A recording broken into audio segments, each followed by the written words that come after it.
कराची की दुआ जहरा अपने खावन ज़हीर अहमद के हमरा लाहौर की अदालत में पेश हो गई। अदालत के रूबरू बयान में अगवा किए जाने का तासुर मुस्तरद कर दिया। अदालत ने दुआ जहरा को शौहर के साथ जाने की इजाज़त दे दी। दुआ जहरा ने बाप के खिलाफ अदालत में दरख्वास्त दे दी।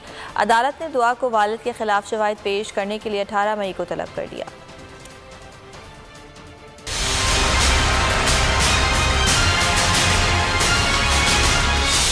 दुआ गुमशुदगी केस का वाइंड अप। दुआ जहरा और ज़हीर अहमद के लाहौर की अदालत में पेशी। लड़की ने अदालत के रूबरू बयान में अगवा किए जाने का तासुर मुस्तरद कर दिया। अदालत से सिक्योरिटी फराहम करने की भी इस्तेदा की। दुआ ने दावा किया इसकी उम्र 14 नहीं 18 साल है। वालिद मारपीट करते थे, जबरदस्ती कजन से शादी कराना चाहते थे। मेरे घर वाले मेरी शादी जबरदस्ती किसी और से करवाना चाहते थे, मुझे मारते थे जिस पे मैं राजी नहीं थी।